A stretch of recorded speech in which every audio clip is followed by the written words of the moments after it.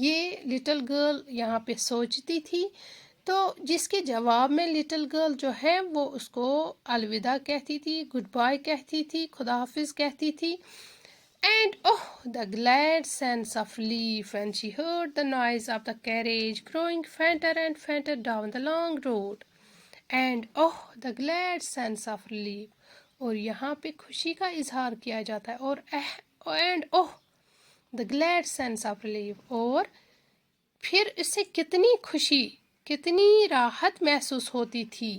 When she heard، جب وہ سنتی تھی، the noise of the carriage، اس گاڑی کی آواز. کیریج کس کو کہتے ہیں؟ گاڑی کو.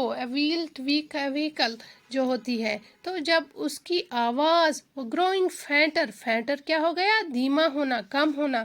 جب وہ اس گاڑی کی آواز جس میں اس کے فادر جاتے تھے، اس گاڑی کی آواز دھیمی سے دھیمی ہوتی جا رہی تھی.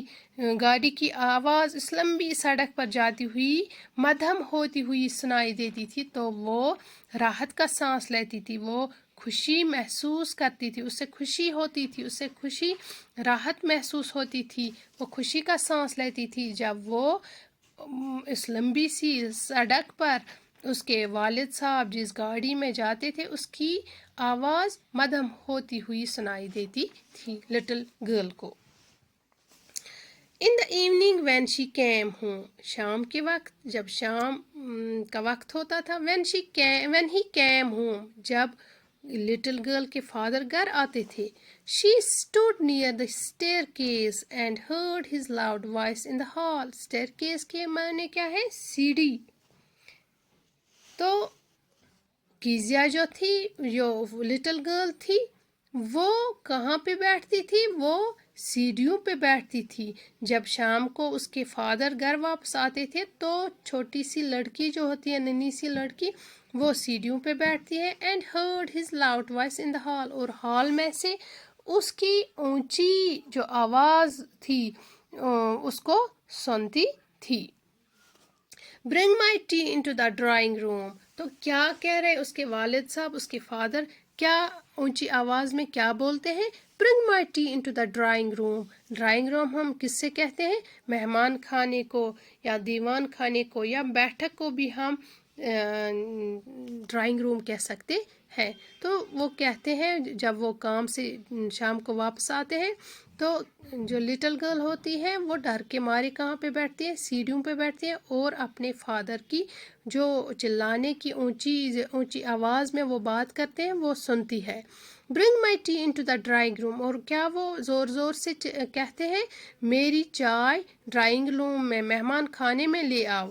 hasn't paper come yet، کیا ابھی تک پیپر نہیں آیا؟ پیپر یعنی نیوز پیپر، کیا ابھی تک پیپر نہیں آیا ہے؟ mother go and see if my paper is out، تو وہ اپنے ماں سے کہتا ہے ماں آپ جاؤ اور آپ دیکھو کہ کیا پیپر باہر ہے. and bring me my slippers، اور میرے لیے نیوز پیپر لے آؤ اور میرے لیے میری چپلیں. سلیپرز کس کو ہم کہتے ہیں؟ چپل کو کہتے ہیں. تو میرے لیے میری سلیپرز لے آؤ. تو وہ ماں سے حکم کرتا ہے. یہاں پہ وہ ماں کو کہتا ہے کہ آپ میرے لیے ایک تو نیوز پیپر لے آؤ اور میری سلیپرز چپلیں لے آؤ. Kezia mother would call to her, تو وہاں سے ماں کی اس کی لٹل گرل کی ماں کی آواز، مدر کی آواز آ جاتی ہے. وہ کیزیا کو، لٹل گرل کو بلاتی ہے کیزیا. تو کیا نام ہوتا ہے لٹل گرل کا؟ کیزیا. if you are a good girl you can come down and take off father's boots. تو کیزیا کی ماں اس کو، لٹل گرل کی ماں جو ہے وہ کیزیا کو پکارتی ہے کہ اگر آپ ایک اچھی لڑکی ہیں تو آپ نیچے آ جاؤ اور اپنے فادر کے جو شوز ہیں، جو بوٹس ہیں، وہ آپ نکالو. slowly the girl would slip down the stair. slowly آہستہ آہستہ سے جو لٹل گرل ہے وہ نیچے آ جاتی ہے. slip down کے معنی ہے پھسل جانا، لیکن یہاں پہ کیا میننگ ہے؟ آہستہ سے آنا.